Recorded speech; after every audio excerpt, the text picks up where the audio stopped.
Olá, meus amigos, tudo bem com vocês? Algumas pessoas que recebem o benefício do Bolsa Família estão na dúvida referente a essa informação que apresenta no aplicativo do Caixa Tem na opção Bolsa Família.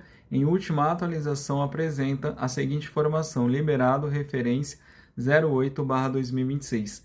Gente, essa informação significa que o benefício do programa Bolsa Família foi liberado referente ao mês de agosto de 2026 para essa família. Ou seja, sempre que houver a liberação de uma nova parcela do Bolsa Família, dentro do aplicativo do Caixa Tem, vai constar a informação de liberado, o mês de referência e também o ano. E selecionando a opção extrato de benefício, em últimas parcelas, você pode verificar o valor e a data que o benefício estará disponível para saque.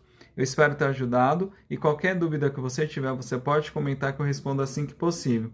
Até logo e uma boa semana!